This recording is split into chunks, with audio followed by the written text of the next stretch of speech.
तोरे से कहबो मेगे तोरे सुनैबो तोरे सुनैबो उठा के और ताली बजा के कतबू भगबहिन मैगे लग सन जइबो गे मैगे कतबू भगबहिन मैगे लग सन जइबो तोरे से कहबो गे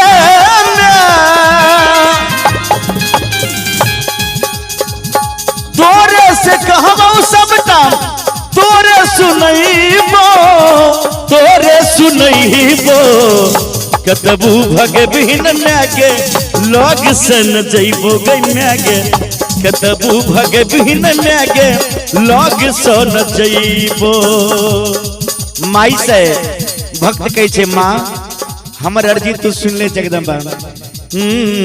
कतबू भगबहिन मैगे लग सन जइबो गे मैगे कतबू भगबहिन मैगे लग सन जइबो। जिया जिया कतबू भगबहिन मैगे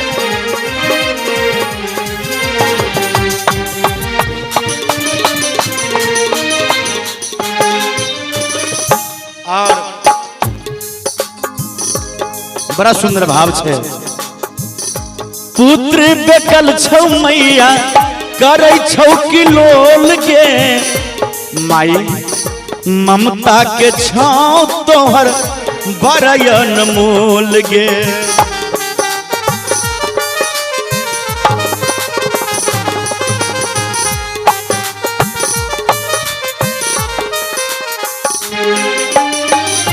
पुत्र बेकल छौ मैया करे छौ कि लोल गे ममता के छाँव तोहर बरयन मोल गे रुसला जे हमरा से तू गे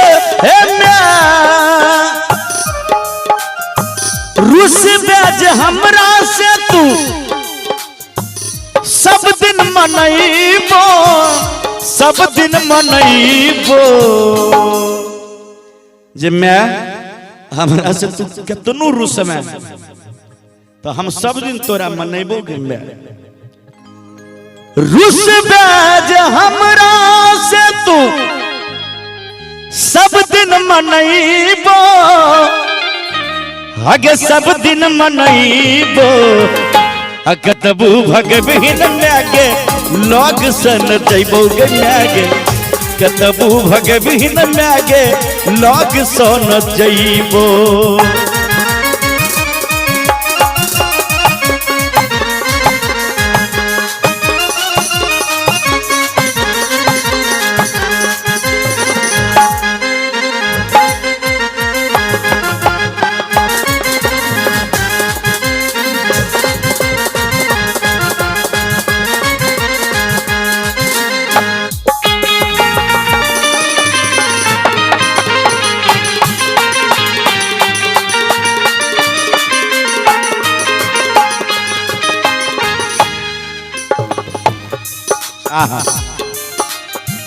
केते भाव में वो बेटा मैं के कहे छे जना तहिना भक्त माता दुर्गा जी से कहे छे दुनिया के भीड़ में माँ कुछ नहीं सुझैया आतुर मोन हमर तोरे तकैया माँ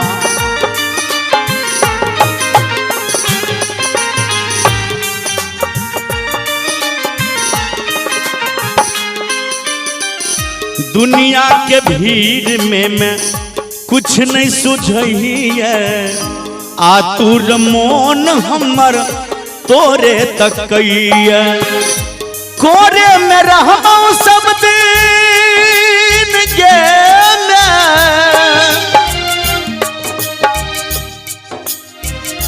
कोरे में रहबो सब दिन कोरे में खेलबो कोरे में खेलबो कतबू भगबिन मैगे लग सन जइबो गई मैगे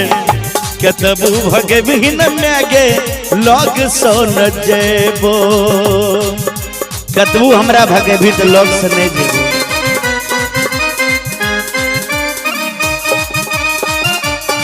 मनीष भैया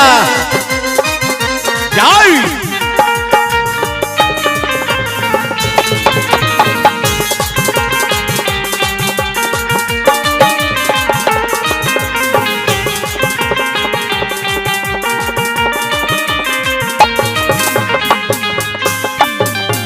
शंभु फूल एगो तोरे चमन के माली तू ही छे मैया अही उपवन के